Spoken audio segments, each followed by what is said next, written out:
Hermanos amados, ¿qué dice el título esta mañana? Léanlo fuerte. Tiene rima, ¿no? Como para grabarnos. ¿Qué es confrontar? Confrontación.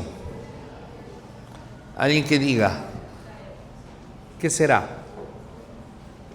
Hay pasajes bíblicos que vamos a ver justamente, ¿no? Y muchas veces a nosotros no nos gusta el hecho de que si yo veo en otro hermano que está mal o me hizo algo a mí, a veces es como que mejor lo dejamos pasar y a veces no sabemos que quizás esto que está pasando en el hermano no sabemos la causa o juzgamos ligeramente. O tal vez estamos viendo que la situación se repite y es algo que está dañando la vida del hermano o la hermana, y eso daña a los más cercanos y me está dañando a mí. Y yo no hago nada, yo me hago el loco, y eso puede ser un pecado de omisión.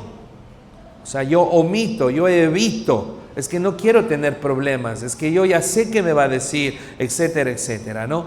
Y saben, nuestro Señor Jesús en esta parábola es interesante, y Él por 3 años más o menos estuvo confrontando con la verdad de Dios a las personas que no tenían un corazón recto ante Dios. Cuando usted y yo, y escúcheme bien, no tengamos un corazón recto ante Dios y ante las personas, confrontémonos. Muy importante. Cuenta mucho mi corazón, mi actitud de vida ante los demás, ante Dios y los demás. Eso es efectivo, o sea, es al momento. Si usted está bien con Dios, automáticamente está bien con el prójimo. Porque ahí recuerda la ley real que dice, amarás a Dios sobre todas tus cosas y amarás a Dios con tu alma, tu mente, con todo tu ser.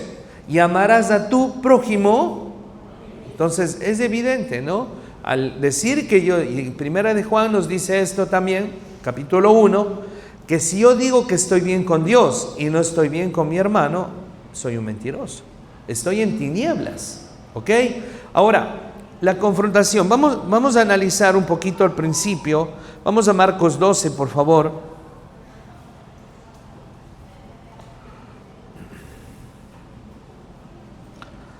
Estamos en Marcos 12, ¿verdad? Muy bien. La palabra de Dios dice, entonces comenzó Jesús a decirles por parábolas. Ahora la pregunta es, ¿qué público? ¿A quiénes estaba diciendo esto? Usted puede encontrar en los versículos anteriores. A ver, busquemos. Versículos anteriores, ¿a quién? ¿A los discípulos? ¿Al rey? ¿A los soldados? ¿Cuánto? 11:27. Muy bien. Volvieron entonces a Jerusalén y andando por el templo vinieron a él los principales sacerdotes, los escribas ojo, ¿qué tipo de personas eran ellos? Sí recuerdan, ¿no? Que les dijo a muchos de ellos sepulcros blanqueados, etcétera, etcétera. Y en este momento, muchísimas gracias, hermanos. Y en este momento, en esta confrontación, ¿no? Dice algo interesante, por parábolas. La siguiente imagen, por favor, miren lo que es una parábola. Dice, es un relato breve y alegórico, ¿no? Es una comparación, una historia, ¿no? A veces se utiliza objetos, personas, ¿no? Para alegorizar, que utiliza elementos de la vida cotidiana. Mire, historias, cosas de la vida cotidiana, es un relato, que es una parábola, ¿ya? Para ilustrar, para enseñar verdades espirituales, morales o conceptos sobre el reino de Dios. Entonces, aquí el Señor va a contar una parábola que va a enseñar algo, va a comparar. Y en este caso van a sentirse aludidos, identificados estas personas. ¿Quiénes? Los principales sacerdotes, los escribas y los ancianos. Y miren lo que dice. Un hombre plantó una viña. Ahora, Ojo con esto, vamos a encontrar a estos personajes, ¿ya? Veamos por favor la siguiente imagen, quiero presentarles para que luego entendamos de qué se trata. La siguiente, por favor. Gracias. Dice, a ver, antes de eso, ya habíamos leído, ¿no? Y es una situación que el dueño dio a los labradores para que puedan estar ahí, les arrendó. Por eso dice, este tipo, es interesante, este tipo de relación de arrendar a los labradores era una práctica común en los días de Jesús. Tomen en cuenta eso. Con las cosas cotidianas que pasaba, el Señor usaba para enseñar una verdad espiritual y más profunda a la gente. Especialmente en la región de Galilea. En los días cuando los títulos de propiedad en veces no eran certeros, se tenía entendido que cualquiera que hubiera dado uso a una tierra durante 3 años, era su dueño. O sea, si el dueño no asomaba o cuestión de situación alguna, papeles, etcétera, los que arrendaron en 3 años, ¿qué se convertían en qué? Ojo, muy parecido a algunas cosas acá, ¿no? ¿Sí? Sino que acá es ¿cuándo? ¿En cuántos años? Ok, ven, imagínense. Ok, a la siguiente imagen, por favor. El viñedo o la viña es ¿qué? Por eso me detuve un momento. Dice, un hombre plantó una viña. Y en eso vamos a ver Isaías, por favor, capítulo 5. No pierda Marcos. Vamos a ver cómo se refiere Isaías a Israel, al pueblo de Dios, como la viña o el viñedo. Isaías, capítulo 5.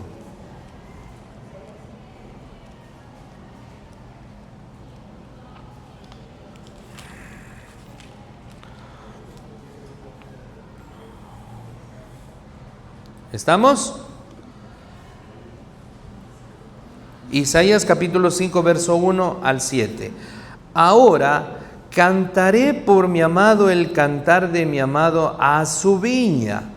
Tenía mi amado una viña en una ladera fértil. La había cercado y despedregado y plantado de vides escogidas. Había edificado en medio de ella una torre y hecho también en ella un lagar. Y esperaba que diese uvas, y dio uvas silvestres. Esta es otra parábola que cuenta Isaías, ¿no? Hablando del pueblo de Israel.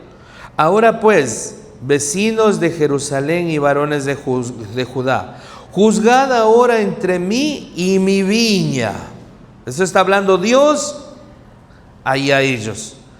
¿Qué más podía hacer a mi viña que yo no haya hecho a ella? ¿Cómo esperando yo que diese uvas, ha dado uvas silvestres?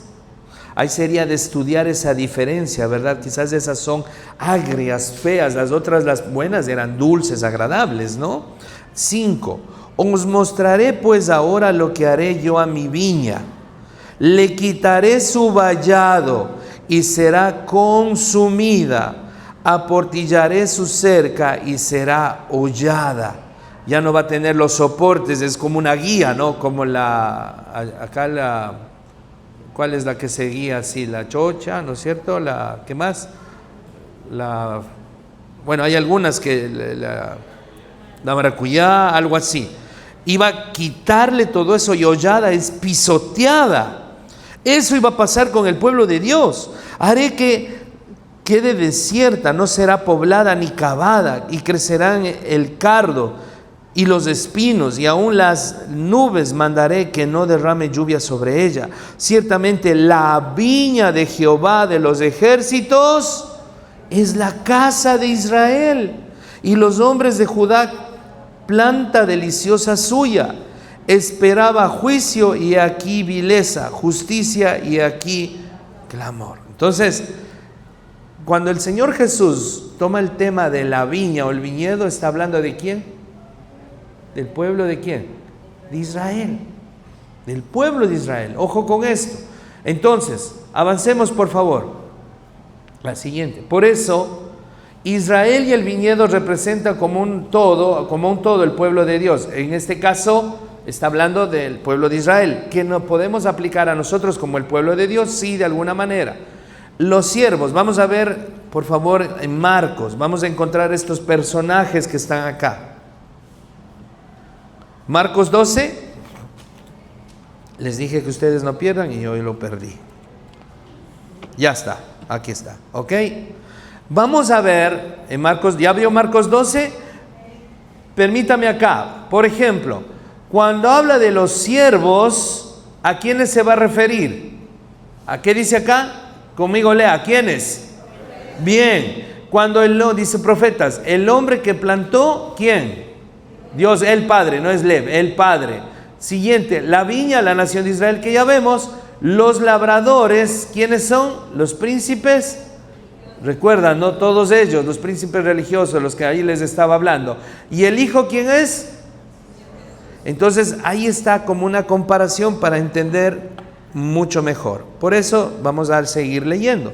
Verso 1, un hombre plantó una viña, le cercó de vallado, miren, ¿no? Cavó un lagar, edificó una torre y la arrendó a unos labradores y se fue lejos. O sea, el dueño se encargó de hacer todo para que produzca esa viña. Proveyó todo. Ojo cómo es Dios con nosotros, ¿no? Ojo, Dice verso 2, y a su tiempo envió un siervo, recuerda quién eran los profetas, a los labradores. ¿Quién eran esos labradores? A los príncipes, a los que dirigían, a los líderes religiosos, ¿no? Para que recibiesen de estos el fruto de la viña.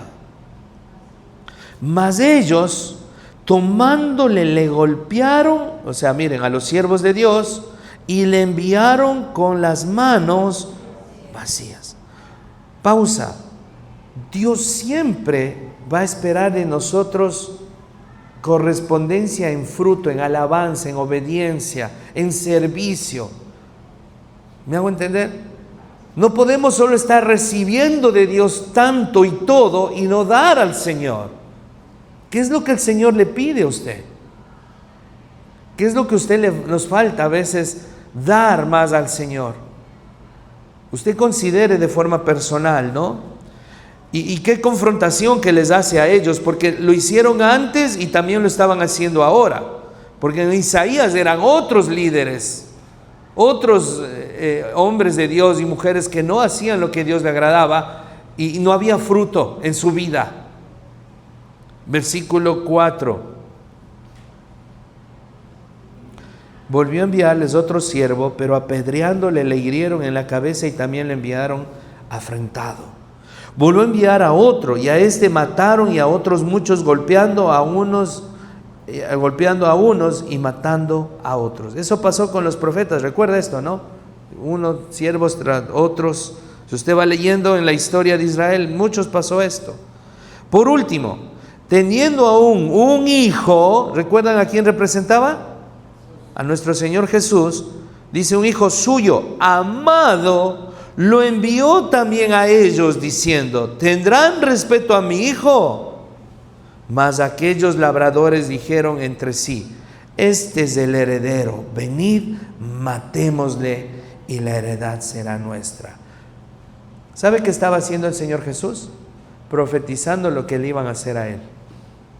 En ese momento estaba, porque no había pasado eso, pero iba a pasar. Ellos, todos estos líderes religiosos, estas personas que aparentaban una religión, una vida espiritual, falsos, sepulcros blanqueados, que estaban después así, por acusar y matar al Hijo de Dios. Verso 8. Y tomándole le mataron y le echaron fuera de la viña.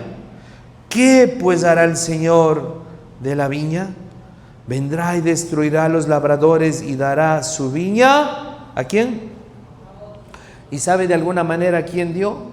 Porque pasa de un momento, el Señor Jesús vino a los suyos, eso ya vamos a ver más adelante, pero luego se vuelca no a los judíos, sino a los gentiles. La iglesia es de los dos, del judío y del gentil, pero el Señor deja de lado de alguna manera. ¿Por qué? Porque era un corazón duro de los judíos, lo menospreciaban. Este es hijo de fornicación, ¿qué va a salir de Nazaret?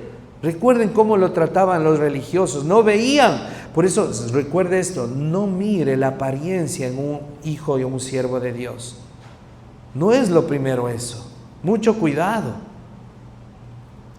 El versículo entonces termina diciendo, ni aún está, es una pregunta, ¿no?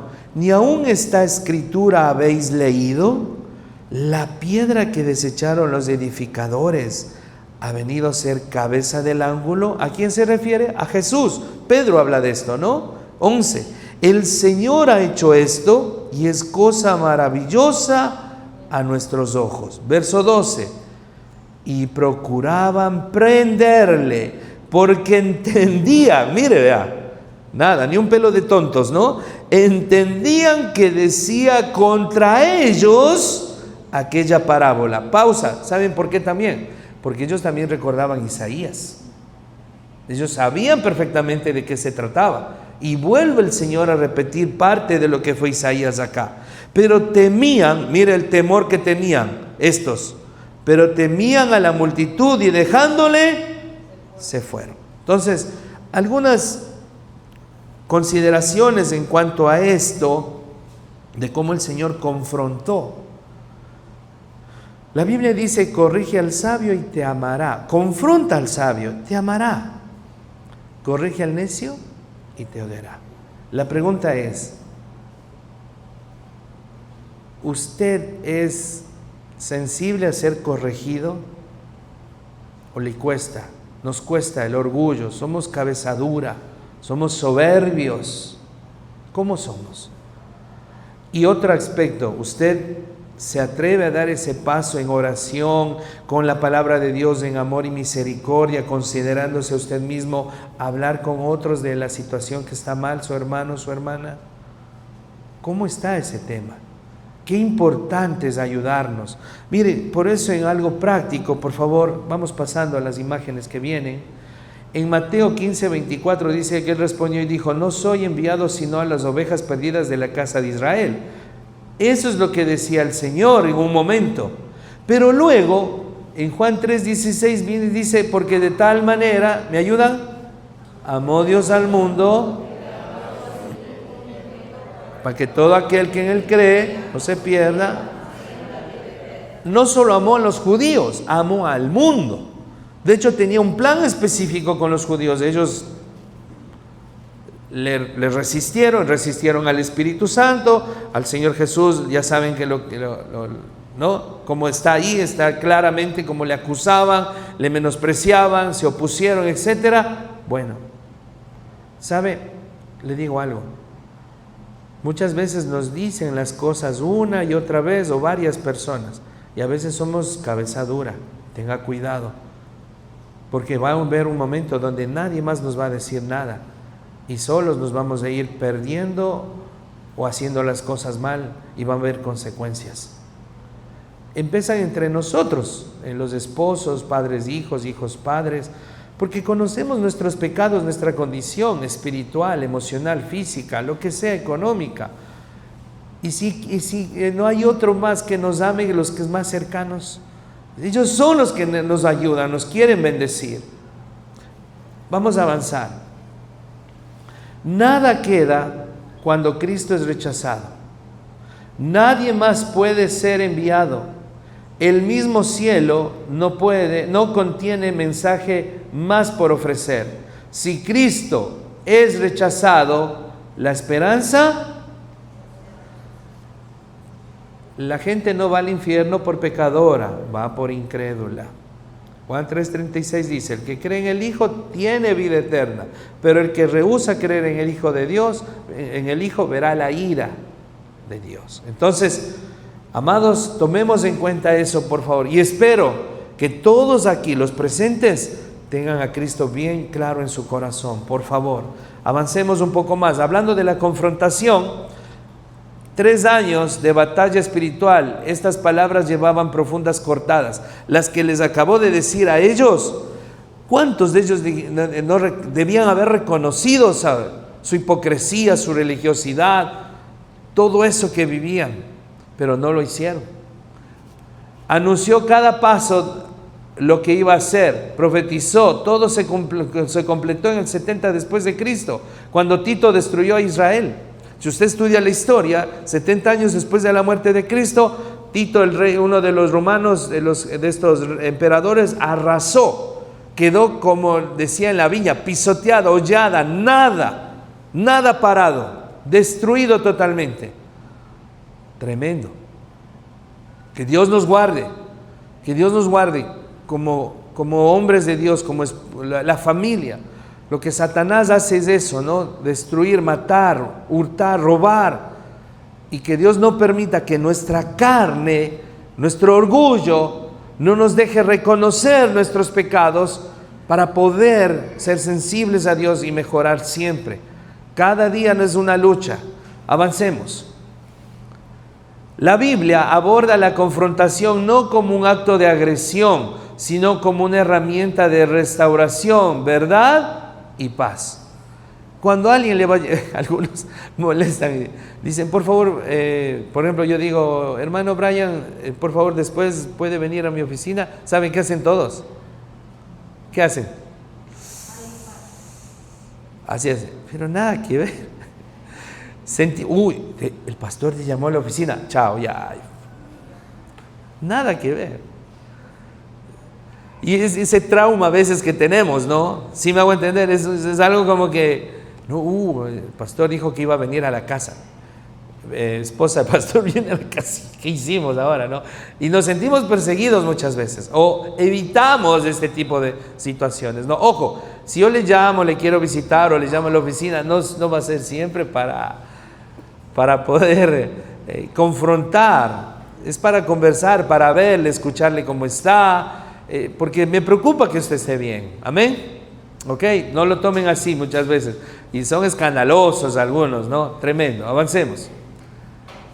Mateo, vamos a ver Mateo por favor 18, verso 15 al 17, y nos habla un orden de cómo confrontar. Vamos a la Biblia y vamos a aplicar a nuestra vida práctica cristiana este tema de confrontar. Mateo 18, verso 15 al 17.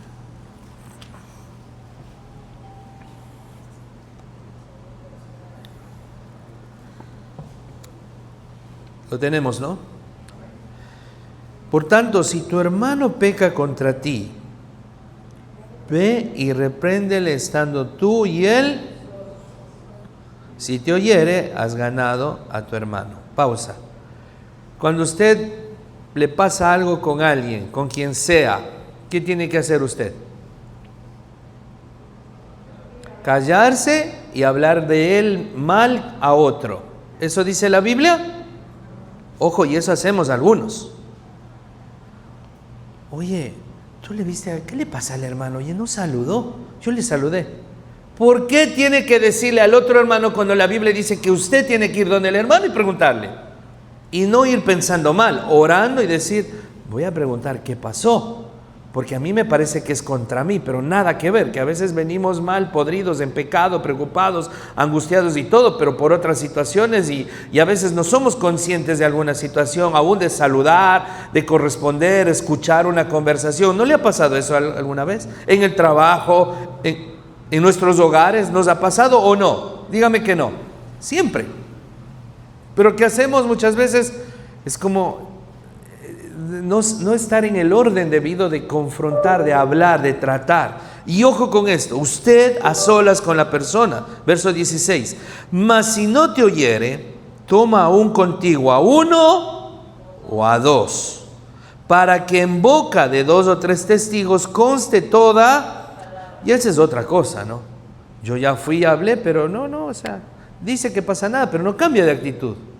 Cuando esto pasa, yo veo que está lo mismo, ¿no? Entonces oremos, seguimos orando y pide ayuda a personas espirituales, ayuda, ¿no? Para poder tratar la situación. Versículo 17. Si no los oyere a ellos, dilo a quién. Ya viene otro proceso. Y si no oyere a la iglesia, tenle por gentil y publicano. ¿Qué significa? Que esa persona no quiere someterse al orden de Dios, a la palabra, al liderazgo espiritual de la iglesia. Esa persona no es creyente. Ya está.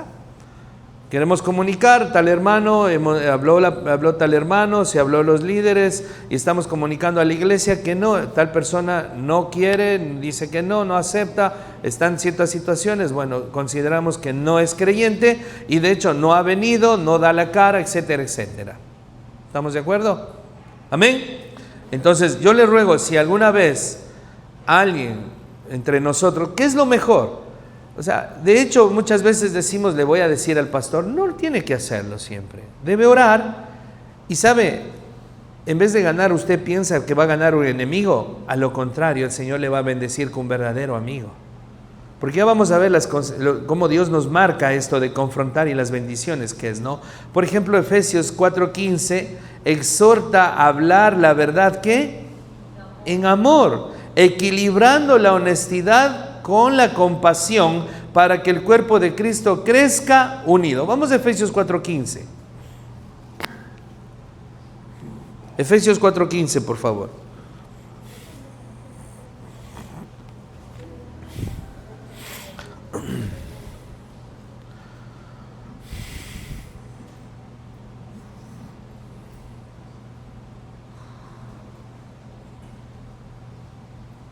¿Estamos?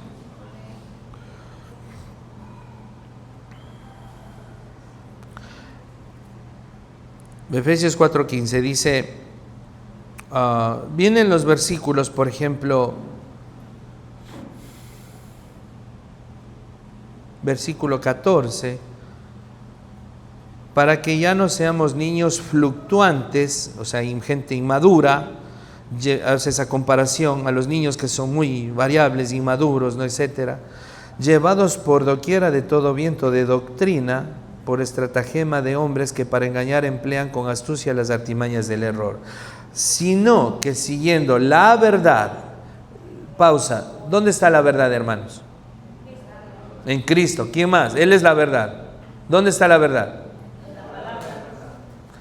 Por eso escúcheme, por favor, cuando usted vaya a confrontar, busque versículos que respalden la situación que usted va a hablar. No vaya, es que, mira, a mí me parece que tú estás mal por esto y otro. Estamos desubicados. Después de orar al Señor y analizar mis intenciones hacia la persona a la cual voy a hablar, porque es muy importante. No, sabes que como no me cae bien, mejor yo yo estoy mal, mi corazón está mal con esa persona. O le tengo odio, le tengo rencor, y yo cuando voy a hablar de esta otra situación que vino, yo no voy a hacerlo bien. Y ahí evito. Oro y pido ayuda, oro y limpio mi corazón, corrijo mi actitud, mi intención, porque a veces vamos por venganza, por pica, por envidia, y debemos analizar en nuestro corazón, ¿por qué voy a confrontar, a hablar con esa persona de esa situación? ¿Cómo estoy yo primero? Porque yo voy a juzgar, pero el que primero está mal soy yo. Amén. Porque no estoy amando a esa persona, no la estoy perdonando, no tengo gracia, no tengo misericordia. No hago como dice la ley real, cuando la ley del Señor cuando dice haz con otros, ¿no? Como quisiera que hagas contigo. O sea, si yo estuviera mal, ¿cómo quisiera que vengan conmigo? ¿De qué manera? ¿En qué tono? ¿En qué momento? ¿Con qué palabras? Y eso es tan importante. Primero orar, ir a la verdad de Dios y filtrar, cernir, como Hebreos 4:12 dice que la palabra de Dios discierne nuestros pensamientos y las intenciones del corazón. Si yo me pongo frente al espejo, yo voy a hablar con esa persona y le voy a mostrar que tiene esto mal en su vida. Yo le vi, pero pregunta, ¿primero te viste vos en el espejo de la palabra de Dios? ¿Vio su vida primero cómo está? Amén. Y muchos no hacemos esto de confrontar porque nosotros mismos vivimos en pecado, vivimos mediocres y mal. No, si me dice, me va a decir lo otro y... Entonces, ¿sabe qué? Así la iglesia no va a crecer y vamos a estar mal. Y necesitamos tomar otra actitud de vida en la confrontación. Si Dios a nosotros nos está confrontando con su palabra, leer cada día, estamos ya siendo confrontados por el Espíritu de Dios, por su palabra, y vamos obedeciendo, tenemos paz, hemos ganado una batalla, porque cada día es así, cada tiempo es así. Entonces, estando bien con esa paz, ese amor del Señor, ese gozo, veo a otro hermano, voy con ese corazón limpio a ayudarle, a restaurarle, a levantarle, a cortar en su vida la pus para que no le pudra y no le vuelva insensible.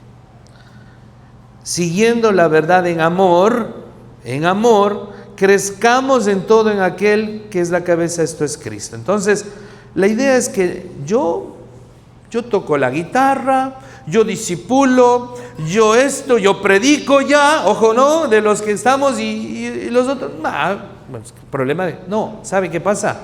Que muchas veces nos olvidamos de acompañar a otro en el camino de crecer, y le pido eso de favor, no dejemos, algunos es manera diferente de aprender, tengamos esa paciencia, ayudémonos unos a otros acá, en la lectura, en la memorización. ¿Por qué no la próxima semana dice, memorizaste el versículo, algún versículo, te digo yo, el uno, el otro, ¿qué tal tu devocional? ¿Y predicaste el evangelio? ¿Cómo estás económicamente? ¿Estás honrando a Dios con tus diezmos y ofrenda? Hay preguntas y conversaciones de estas. ¿Son confrontativas o no estas preguntas? Dígame que no, ¿son o no son? ¿Y es necesario? ¿O siempre hablamos de cosas lindas? Uy, no tengo plata, uy, el presidente, uy, el equipo de fútbol. ¿Y cuándo somos una iglesia espiritual confrontándonos con cosas importantes? Amén. ¿Verdad? ¿Sí o no que necesitamos un poco más de esto entre nosotros? ¿Por qué tengo que ser solo yo, hermanos? No, es feo. Es feo, realmente es la carga del pastor. No es que el pastor hay que le diga, tenga misericordia de mí. De verdad, necesitamos, no es fácil, pero necesitamos en la madurez, en el amor, en esta consideración. La verdad con amor. Avanzando en el otro, Proverbios 15:1 dice, ¿alguien sabe de memoria la blanda respuesta? Se me durmieron, no están buscando en la Biblia. ¿Sí están buscando? Ah, muy bien, muy bien. Como no escucho las hojas, la blanda, gracias mi hermana Gigi, que dice, la blanda puesta, más la palabra áspera, hace subir el enojo. Entonces, en una confrontación, ¿cómo debe ser mi manera de hablar? Depende mucho, mire de esto, ¿ve qué? ¿Qué estoy señalando acá en la pantalla? Del tono. Y depende mucho de mi corazón.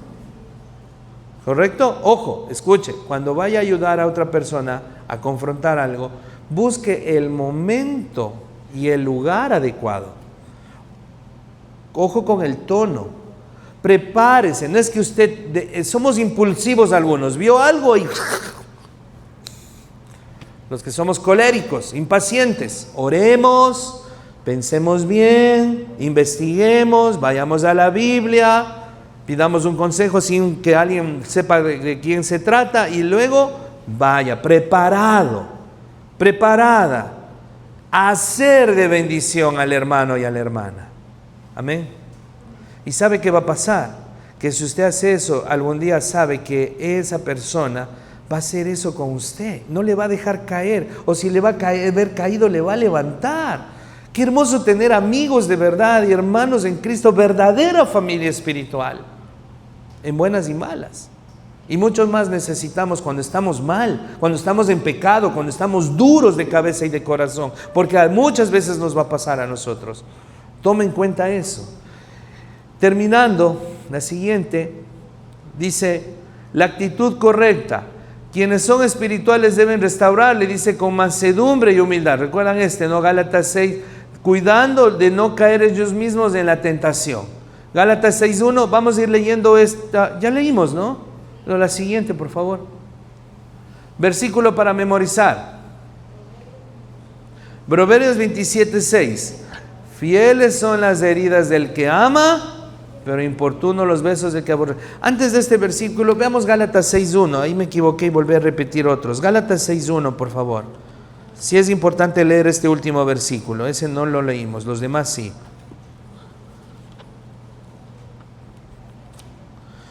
Por favor, practiquemos animarnos, exhortarnos unos a otros, corregirnos en amor, orar unos por otros,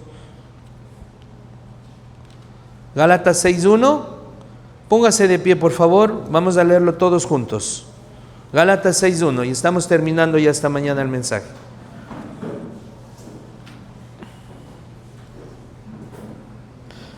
Hasta el versículo 2. ¿Estamos? Gálatas 6:1. A la 1, a las 2 y a las 3.